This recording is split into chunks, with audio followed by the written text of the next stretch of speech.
Hey, this is Gerd Handel, and welcome to the Inner Light Project. This show is for anyone who's wanting to lead a happier, healthier, and enlightened life. Create more self-love, inject more joy and abundance into their daily life. Join me for inspiring interviews and spiritual topics so you can shine your inner light. Hello and welcome to a special episode of the Inner Light Project. My name is Gerd Handel and today I have a special guest with me who is helping high-achieving women to find their spiritual self. Lakshmi Thurley is a spiritual mentor and teacher and gives entrepreneurs the tools and guidance to find God from within and anchor themselves in grace and trust their highest potential. Sally, it's an absolute pleasure having you on the show and thank you for joining us in the space today. Thank you so much, guys. I'm so happy to be here. It's wonderful. Bless you. I'm just so excited to have you on the show because I can just see how much you're making a shift for women and changing different mindsets and how we need to be and how we need to be within spirituality. So I'd love for you to share what your life was like before you became a spiritual mentor and teacher. Yeah, well, I'm back the front to everyone else. I kind of knew at an early age I was a mystical kid and I was the kid that would jump on a bike to go to Sunday school. I was from a Christian family. I just, everything just felt quite okay and right. But I also, at 10, I had a spiritual awakening, a spontaneous awakening. And I was just walking down my street and it was summer. And all of a sudden, it was just I had that moment where I paused. And in yoga, we call it the headless moment, when you actually look at a part of yourself and you realize you're not the body, that you're something a lot bigger than that. So, and then in that moment, I had this big download on karma, on how language creates the universe, all this stuff.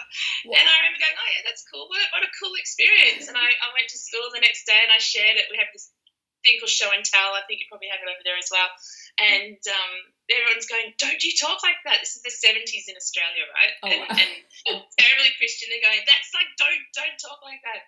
And I kind of just kept it to myself. But I went on this endless search from then on. It was like, I understood that was a level of divine wisdom that I wanted more than I wanted air. It was like, what the hell? How do I find someone who can explain what now I know? So at that age, I went on this journey and I found myself getting involved in everything from shamanism to, I had to still at New Age to answer the questions, but even New Age couldn't answer them in a really succinct kind of deep way that I was craving for. And I went into Buddhism for a long time and even Islam, because I was an expat kid, so I lived in an Islamic country for a while, and nothing was satisfying the mystic in me and giving me that deep level of acknowledgement. And so at 16, I was at boarding school, and I remember one day a Buddhist nun came to the school to do a talk, and I didn't manage to see the talk, but I managed to chat to the woman later on after school. I was just hanging around and said, well, so what did you talk about? And she said, I talked about this thing called karma and how you choose your family and all that stuff. And I went, what the hell, you choose your family? It was like the first time I'd actually heard it come out of someone's mouth rather than a book that really didn't explain everything. And then in that moment, I was 16, I knew I was going to have a spiritual life. So it really started then. I knew I didn't want to do what the rest of the world was doing. But at the same time, still it was like, what is there for women? What is there for me? Where do I go? What do I do? And I've never been flaky, ever. So I want the answers to the universe and I want them now. And I don't want to have to go through whatever ridiculous things to get there. And then, that's how the cosmos works. Eventually the teacher arrives, and at 25 I found myself with an ashram. And this enlightened teacher had moved out from India, and he was doing his journey, and he settled here, and I happened to do his very first meditation course when they opened this ashram, which was literally up the road, and there I stayed for 20 years. Wow. 20, studied, worked, lived next door, raised my children in that environment, and it was 3 years ago that I had my coming out. What? Yeah, it was now it's my turn. It was like, okay, you're done. You've done your time. You've now got to take what my experience is to the world, because it's not enough to know this stuff. At some stage, it has to embody itself in you, and then you have the confidence because you have that knowledge that's embedded in you, and then you can step forward. Wow, what a journey. That is so amazing. It's so interesting that you're saying that, because I feel like a lot of kids have that download. They usually choose to ignore it, and it's only till later down the line, or they're having like a quarter-life crisis or a midlife crisis, is that's when they have that awakening. And it's just so powerful that you made that connection then. I think that's just amazing. Well, I wasn't even on the earth at the time. It was one of those ones where I really wasn't even in the body, and it was like getting a when you do a computer upgrade and you stick an entire new chip in there or something, this plugs out. I felt like that had happened. So, and I remember in the moment, because I was also from a very abusive childhood, which is why I was at boarding school and all these places. The home was unsafe for me. So I also know that it got worse. Funnily enough, life doesn't always get easier once you've had an awakening, because you're terribly sensitive to the nuances of everybody and everything, and dharma and harmony and flow. And I went through hell, actually, but I had this inner knowing that this is not the whole story. There's something more. And with the understanding that language creates the universe, and that was a great gift at that age, because I knew how powerful I was with my word. So I understood how I could handle situations better and how I could be responsible for my energy at that age. And that really did help a lot with what was to come. I almost feel it really is interesting that a lot of spiritual healers, workers, teachers, mentors, they all have to go through almost like a deep or dark transformation, and like it's usually something that's happening in their households or like people around them. They never felt like they fitted in, and it's almost like we're like being forced to like get out of our comfort zone.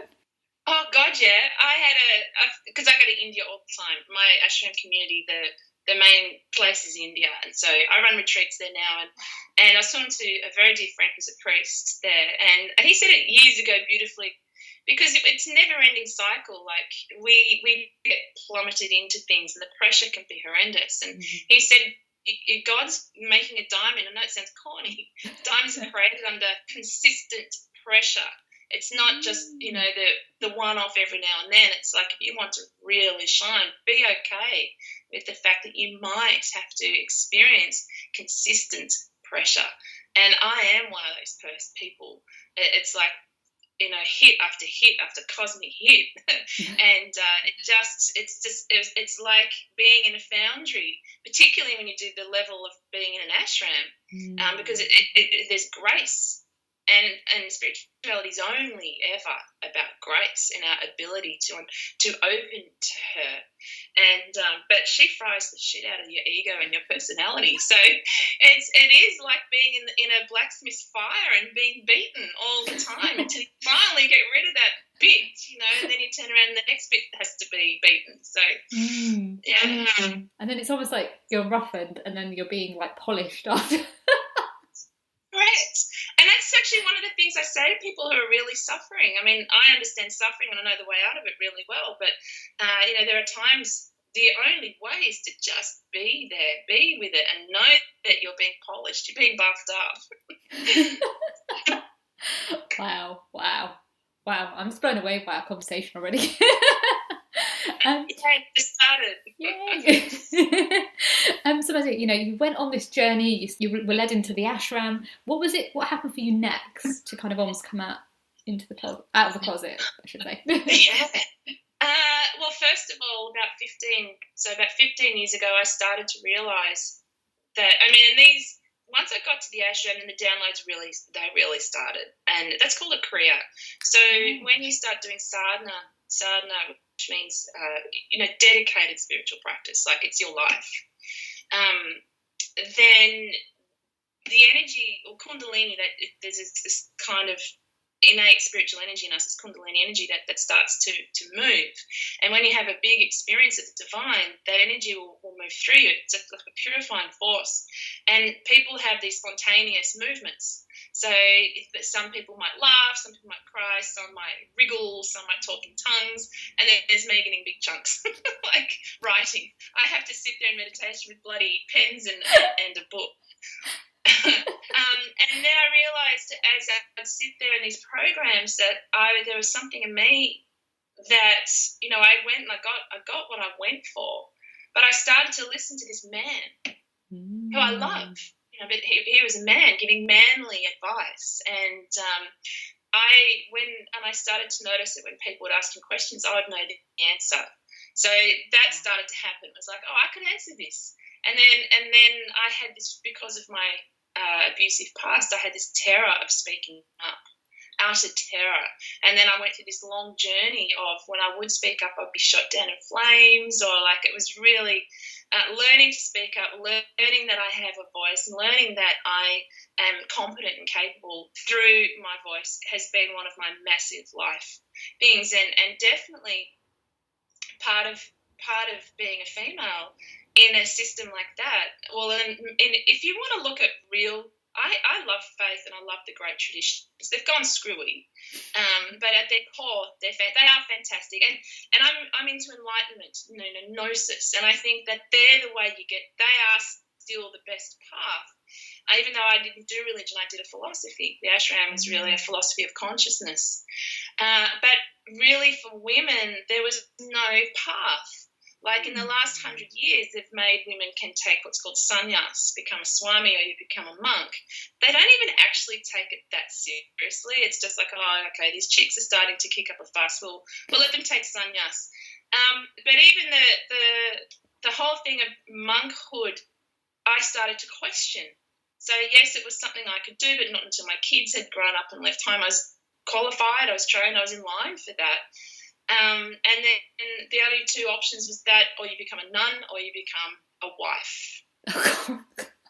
That's the hardcore reality. That's the reality of it. There's nothing. We're not recognised for anything else. And I thought, a bugger if I'm becoming a nun. And the thing is, with this philosophy, which is Kashmir Shaivism, it's tantric, which that does not mean sex. Tantra means for the people, for everyone. It's equal. It's for all. So I was having these tantric experiences. I was in this wonderful system, which is inclusive, not exclusive. So I realised I got everything I need. I got everything I wanted spiritually.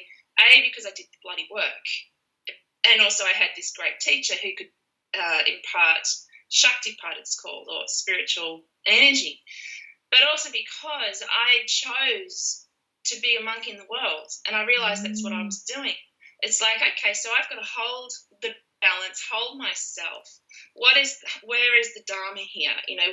Where is consciousness in this moment? What is spirit calling through me, and keeping my focus on the divine rather than on the world? So I was starting to see what Tantra really is all about, is being inclusive in the world, whereas monkhood is exclusive. No, you're not meant to be with the opposite sex. There's no sex. You can't work. You can't own property.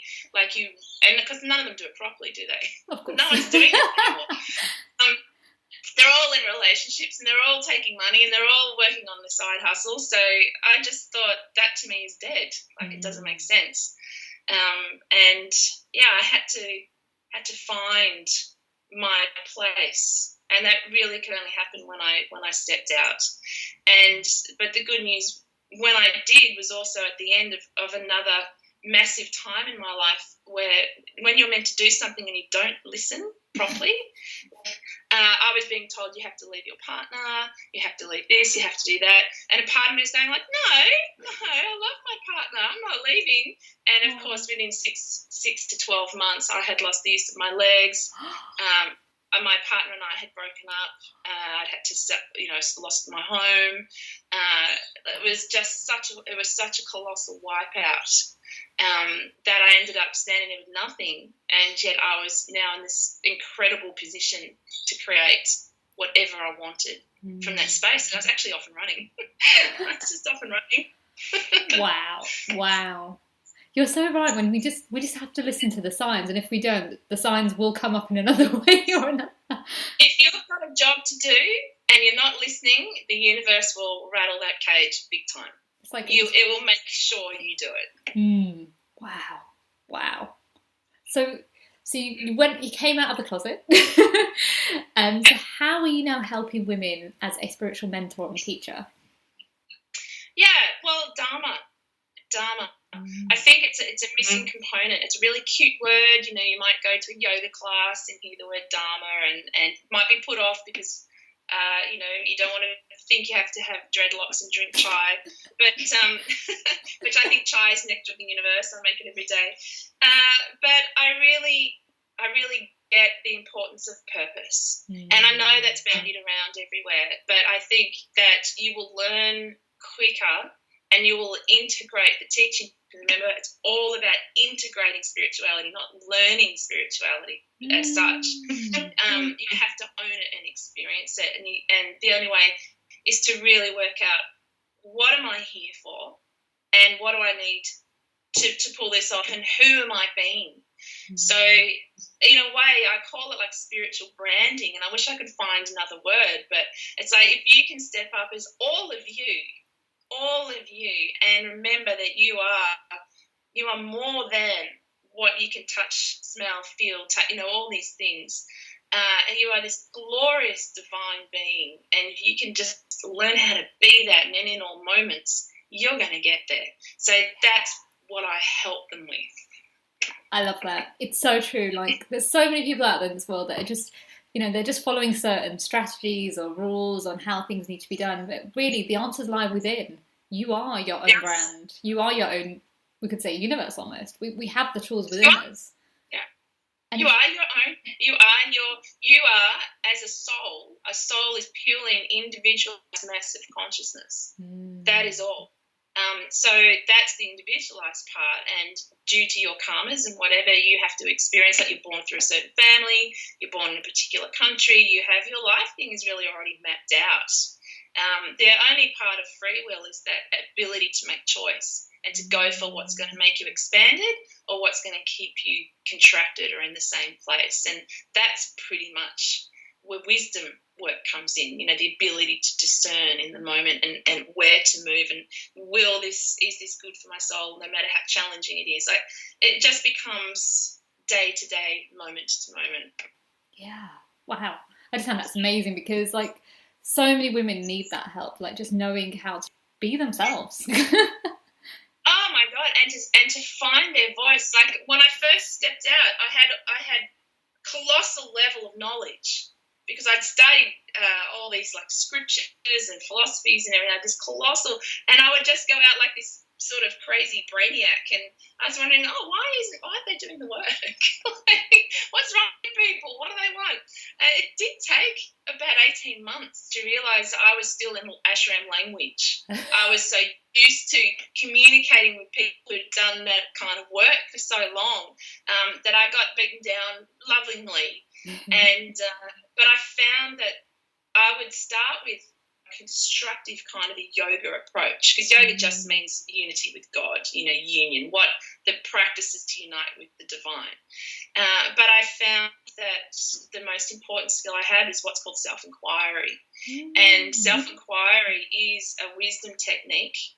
When you come from an Eastern philosophy, you understand that you can't work on just one center. So one of the my fundamental teaching is big mind, big heart, big doing or being, because you have to work on the wisdom, you have to work on opening on the love and devotion, and you have to be of service to humanity. And that's spiritual in a nutshell. And taking any part out of that is just going to slow down the process. But these women, self-inquiry uses language in a homeopathic kind of a manner. So it's moving inside and seeing what's going on in the inner world and helping them understand awareness and being the witness. And that's been the most profound work I've found. And now I'm actually training them up to be facilitators in self-inquiry, my 12-month course.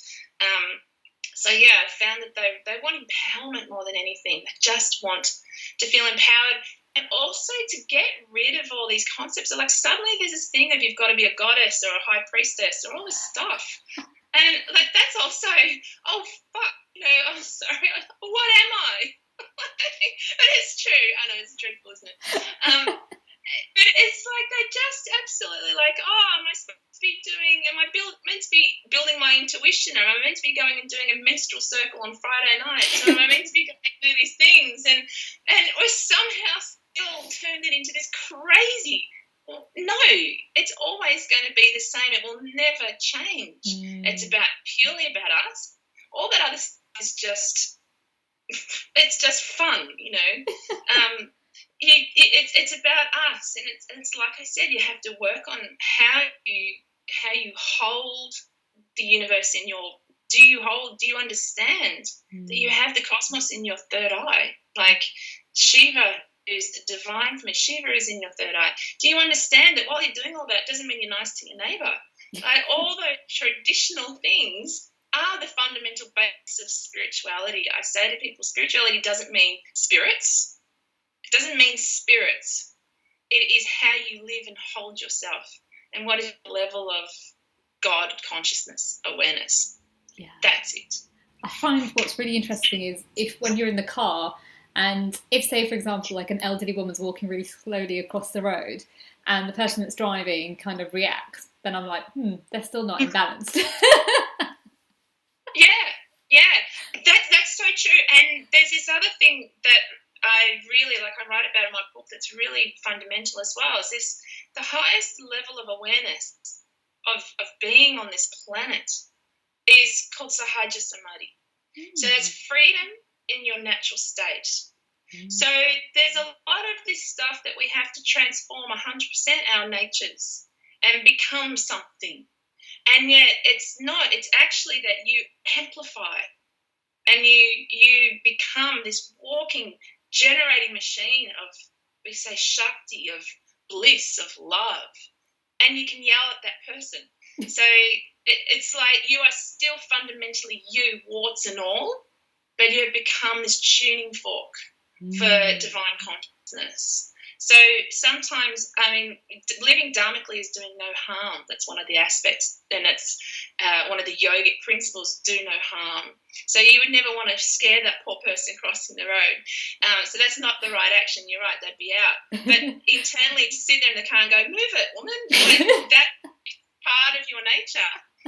And you can do that with love. So one of my chapters is talking about spiritual concepts and how sometimes they can actually hold us back from liberation because it really is a peeling back. It's not an achieving anything. Yeah, that's so true. And I feel a lot of women have a lot of layers to like unpeel. It's like the social, the cultural, the religious, the family, the friends, everything. It's all that peeling, years of peeling to really discover who you truly are and who you were created to in this world. Exactly. And then having the courage to act from that space is the biggest hurdle. Yeah, there was something that just come up for me actually. Would you say that a lot of women who are going through their spiritual journey right now feel a lot of tiredness, or they're a bit conflicted because they're living from like alpha male energy, or like from the olden days energy of like they need to work like a man, they need to behave like a man to be successful? So actually they're depleting their energy versus paying attention to their female energy, if that makes sense. It's a very good point. And people explain it in so many different ways. But we are definitely in the era of yin, or the feminine energy. And it's a transition period. And we don't know what the hell that is.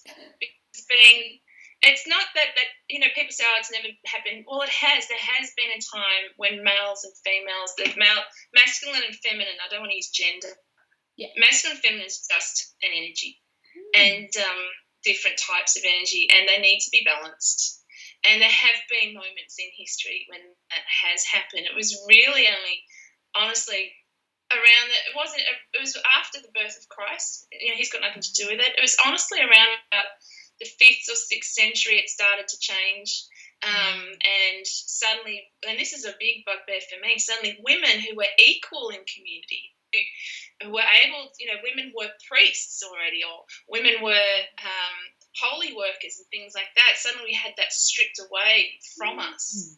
And we could do just the same rites of passage as men. But yeah, I think we are exhausted, and I think that's because there is a new way of being. The old way, the masculine push, and that we're having to refine that, I'm quite sure. And we've got our predecessors who had to become more masculine just to break through on our behalf. So they had to take on this masculine way to beat that head on, and yet that no longer is called for.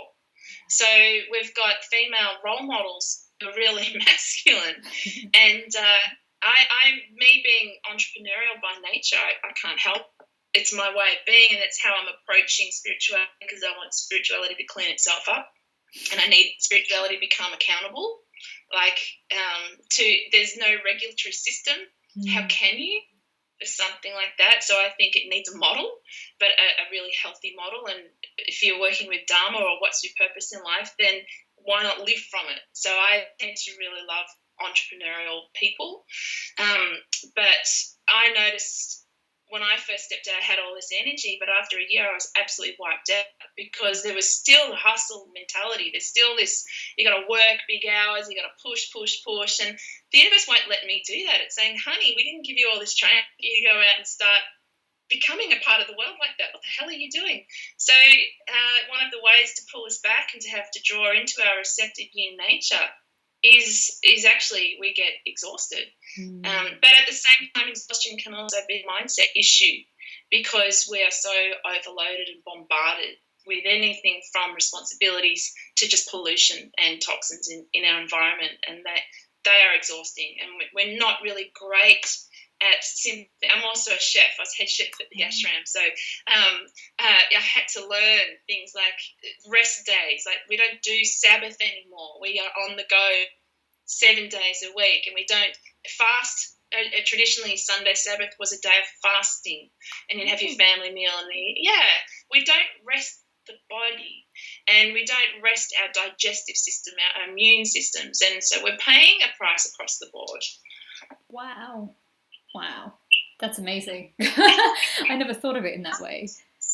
We are meant to rest. We are meant to rest and restore, and we don't do it. Yeah, that's so true. It's so interesting what you're saying about like how you yourself before, like sometimes that hustle mentality would come in. I was the same as well. Like when I'd gone through my transformation, the starting point in 2012, I was like, right, I'm creating my business, and I just kept pushing, and then suddenly my sleep went from 9 hours to 3 hours sleep every day. That's silly. And then about 3 years ago, the universe showed me that, you need to stop that. You need to create the balance.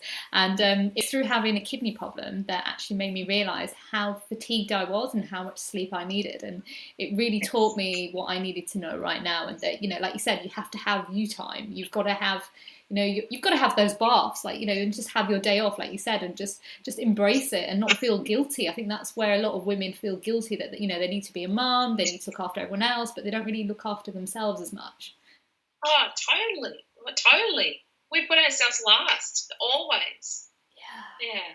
Always looking after everyone else. And when you think about traditional spirituality, whether you're a cult or whether you're pagan or whether you're Christian, I don't care. It's all male dominated, the whole lot. So everything, all the techniques and all the things they've written, they don't understand menstruation. They don't understand pregnancy. They don't understand lactating or menopause and all these fantastic things that are written into women. And so that's not taken into account. We're not even shown. No, we don't know anymore what they mean or how to incorporate them. Yeah, and in some cultures, this was many years ago. It's going to sound ridiculous, but I used to teach a lot of young people a few years back, and one of the young girls actually spoke to me, and she said, Miss, am I supposed to stay in my bedroom when I'm menstruating? And I said, what do you mean? She goes, my dad and mum don't allow me to come down because they think it's wrong. And I was like, oh my God, you're a 13-year-old young girl. You're supposed to be embracing they should be making you feel happy that you've got your, menstruation and, embrace your womanhood. Instead, she was made to feel ashamed. It was I've met many a family in India where whoever's menstruating is not allowed to join the family meals. They're not allowed to sit with the family.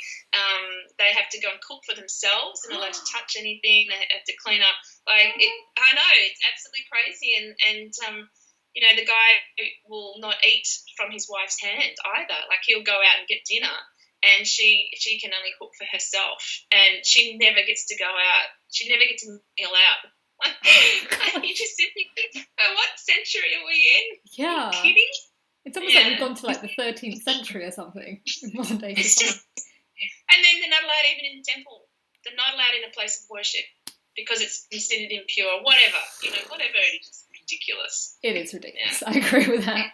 And that's why we need more empowered women to shift that energy and make them realise that we need to embrace and love and accept ourselves regardless of what anyone's opinions are. Absolutely. Yeah. Absolutely. So my dear, I wanted to talk to you. I forgot about this actually. I want to talk to you about the she-monk. Yes. Tell us more about it. Okay. So the she-monk is a bit tongue-in-cheek, is because, as you know, I got to that crossroads. It was like, do I become a monk? What the hell am I stepping out at? And I thought, I want to laugh because I am a monk, really. I've done the time. I have that level of understanding and knowledge, and yet I want to fully embrace the world. And one day it just shot out of my mouth and I said, I'm a she-monk. And I thought, wouldn't it be wonderful? Who wouldn't want to be like the Dalai Lama? Who wouldn't want to have that level of humility and humour and compassion and peace, and he's as grumpy as hell as well. You can get him in his home environment, he's cranky as. And I thought he totally represents Sahaja Samadhi, that being free as you are. But he engages in the world. But you can see as he's engaging in the world, he's his own sovereign. He's his own being. And so that's what I wanted for the she-monks. So I train she-monks, which is quite funny. And in time, I don't know if it'll merge into something. I might find a better expression of that. But, it's someone who really wants that level of spiritual beingness, but also to function very well in the world. That's a she-monk. And he did a couple of really great quotes, which I know a lot of people have heard, but they at the time came out and were really impactful. And the first one was, the Western woman will heal the world. Yeah. And and I know that's been around, but that really, when I heard him say that, it was like, well, of course she will. Look at the fight she has done for her own freedom. Look how far she has come. And I know the rest of the world loves bagging the West, but the West is so incredibly powerful. If it's used properly, it's a force for good. And women who aren't trapped in the masculine way can do so much good for this earth. And the second thing he said was that really profoundly hit me, probably bigger, was that he's pulling his monks out of the monasteries and sending them off because they are no longer useful to the world in a monastery. And here I was in this kind of environment where the goal was monastic life, or you become a wife. I mean, that was really the only choice you had, and that was not acceptable to me. So it was like, if he's pulling his monks out, he's saying, guys, you are so sheltered from this world, and people are no longer going to monasteries to worship and to do pilgrimage and things like that. Like, it's changed. The world has changed like that. People aren't pilgrims, which I think is actually kind of sad, because I'm a pilgrim and I love going on pilgrimage. It's a wonderful experience. But so these guys were of more use out there in the world, really learning what people are going through and helping them find solutions. So that's another thing. She-monk really is all about compassion and finding and understanding suffering and how to help people through that. It's kind of like grassroots spirituality. I love that because, like you said, there's so many men who, we think when we hear a monk, we think of a man. We never really think of a woman. Whereas the she-monk, it's like, well, you can be like that as well. And you have your own place in this world as well to be a monk. And it's silly that we have to think of a term that it's just for men, but like it should be for both. And it's funny because guys are jealous, and they say to me, "Oh, well, I want to be a he monk," and I say, "Idiot, that's a monk. You just go and become a monk." I go, "Oh." That's So funny. I've had some guys enroll, and I call them a bro monk just because it has to be funny. Like, you have to take yourself lightly, and they do. They sign up. It's incredible. That's so funny. I know. I love it. I think it's so powerful. I think definitely when I first heard you say the word she monk, I was like, oh yeah, I never really thought about that. Like, we're all monks in our own way. We just assume from somewhere that it was just men, but actually we can all be that. We're all from the same energy, divine's energy. So we're all here to do the same kind of work in the world. That's right. And I know that when you do that kind of work, all the other little bits and pieces, you become that goddess, you become psychic and intuitive, you become all these other things. And so many people, I mean, and I really want to stress this point, they think being psychic is spiritual, and it has nothing to do with spirituality at all. It is a spiritual gift. And it is a side effect of doing the work. You become psychic. But it's that as far as it goes. You don't need to be psychic to be spiritual, and not all psychic people use their work for good either. And to determine the future isn't actually being present. So it's not even being fundamentally spiritual. So I get that a lot when I stepped out. People say, "Oh, will you read my cards for me?" What? It was a real shock when I came out. And how has this happened? How has this happened? That spirituality has become card reading and manifesting are the two big things I discovered out there in the world. And I went, "Oh my God, we have gone off course. We have strayed big time." So I'm kind of like this passionate. I'm not conservative, but I guess spiritually I am. I'm like this passionate voice. Like, let's just get back to what absolutely matters. And flip cards or don't flip cards, it doesn't matter. But it doesn't. It's not the way forward. And they, in all of the all the big faiths say, and it's true, that there comes a point where you have to non-identify. So if you identify as anything, then you're not going to cross over. It's only in the letting go. It's only in that not being identified, not holding on, not having the concepts that you get to where you want to go. So it all has to go, psychic powers included. Wow. So the irony is, though, when you just do the work, you get everything you want. And that's what I love about the monk thing. It's so comprehensive. You really do need to have an awareness and understanding of philosophies and the differences, because there's so much out there. People don't know what's right for them. It has to be right for you. There's not one size fits all thing. You have a particular spiritual personality. What's the practice that's going to enhance that? And that's why some people can't do mindfulness. It's like why some people can't do, there's all sorts of different the amount of times people say to me, "I can't meditate." It's like, well, actually you can. It's just you haven't found what your style is and the right meditation to match that. That's so interesting you said that, because I think it was sometime like last year we had David G on the show, and David G was saying, like, when he first ever learnt about meditation, the teacher at the time would hit them with like some feather thing or something, and he was like, "This is not right," and the guy was like, "I know better because I'm an expert," and he was like, "No, I'll find my own way." And I think that's the key, that some of us think that we need those things, or we need to follow the way that person's telling us, but we have to find our own way. You have to find your own way, and yet at the same time, once you find the thing that suits you, nothing is going to 100% suit you, and that's part of the setup. Certainly, after with my background, try hitting me with a feather, see how far you go. It's not, that ain't going to be my way. And so, Zen isn't my way, even though I love the philosophies, because Zazen, they do sometimes walk around and hit you with objects. But you will only get to the desired place when you dig a deep hole to hit gold. So when we keep trying lots of things, we're digging a lot of shallow holes. And you can wear beads, you can wear robes, you can dye your hair, you can wear white, you can do whatever, I don't care. But if you're digging a lot of shallow holes, it's going to take another couple of lifetimes. So eventually you're going to have to find that one thing and learn how to handle the aspects of it that you can't stand, because that's part of the journey. It is just part of it. You have to learn how to handle things you don't like.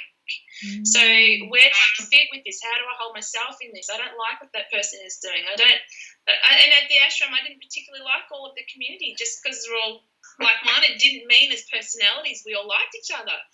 It was really hard at times, and particularly when I'm running a kitchen and I'm having to deal with highly dysfunctional people. That's how I used to look at it. It was my judgment. It was like, you are so bloody dysfunctional.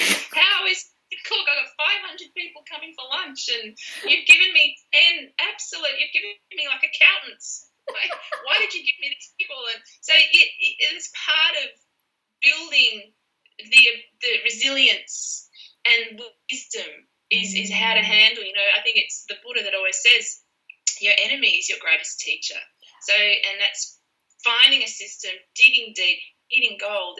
Part of that's going to have to include doing things you don't like, or how do I hold myself when I'm around things that I don't like. Wow. I love that. Thank you. My dear, we are coming towards the end of the show. It's gone so quickly. I've got a few more questions left. What are your 5 top tips for someone who is currently going through a spiritual dip at the moment? What can they do? Know that there's no such thing. That they are grace personified. So they're just somehow too identified with the body or too identified with the world. So I would say always meditate, and don't worry if you're not dancing with Ganesha in the sky while you're meditating. It's about learning who you are. It's about finding your own self-awareness and starting to understand what happens in your inner world. It's all about grace. So find it. So find a teacher who's established in themselves, who's enlightened or self-realized or whatever. Go find them, read their books, sit with them, go to holy places. Anything that's ignite the Shakti. Go to a really great yoga teacher and get that Kundalini going through movement, and go on a spiritual retreat somewhere. But be active. Just do something and just understand that grace is this magnificent bliss aspect. It is the universe. It is undefinable. It is unable to be shoved into formulas. No, it's not the law of attraction. This is just grace. And you have as much as the Dalai Lama, as Mother Teresa, as Deepak Chopra, all those people. They're just probably a bit further down the line in their work and in their level of understanding. But you are all that, all the time. Just remember you are divine. Use self-inquiry. Self-inquiry uses language to take you from the mundane to the divine. So, just start with I'm here and I'm feeling like crap, and then move your language to while I'm feeling crap, I'm God feeling crap. And then you start to instantly expand and feel better. So do whatever it takes to expand your feeling, and just know that whenever you're in that beautiful, wide, expansive state, you are experiencing the divine. That is all. That's beautiful. Wow. Yeah, they were amazing 5 top tips. Thank you for that. What are you most grateful for? Life. Life. My spiritual evolution has been enormous in this life, and that has come with a lot of trials and tribulation. But I have a human spirit that's in alignment with spirit, and that has come from everything, and I sit in awe and reverence of how extraordinary the journey is when you just surrender to it and let it do its thing. And so I think the process is extraordinary. Thank you. And my last question is, what shines your inner light? My inner light just shines. It's more like what dulls my inner light. I'm always lit. The only thing is my curtain open or is it closed for the world to see? So that would be my mind. Is my mind in a state of peace and calm? Or is my mind agitated, or am I down? So how do I open my curtain and let that light out and the light in? Wow, I love that. Wow. Thank you, Sally, for being on the show, and thank you for just... Thank you so much, darling. It was wonderful. We can chat like that anytime. That was just amazing, and just Thank you for doing what you're doing in this world, because we need so many more women like yourself in this world, just empowering women to just be their true self and just believe in themselves, and that, we have the guidance within. We just sometimes need help from others and just trust in that process. Yeah, get the guidance to find your own guidance, and then you're off and running. But yeah, creating really good quality spiritual female leaders is my thing, and I think I really do believe in an enlightened society, and it has to happen one person at a time, discovering who they are and falling in love with that, the grotty, the messy, the beautiful, the gnarly, the whole lot. Yeah, thank you, beautiful, for helping share that message. My pleasure, my lovely. What a great interview with Sally. It's just so insightful and inspiring to hear somebody who has been in an ashram and understands the power of inner peace and just trusting that inner wisdom from within. For more information about the show or about Sally, visit www.gerdshandel.com. Unfortunately, that's the end of the show. Before I leave, I want to leave you with this quote. Deep within, she is attuned to his love, intoxicated with delight. Her enemies and sufferings are all taken away. That's a quote by Guru Nanak. And remember, stay happy, stay healthy, stay lit.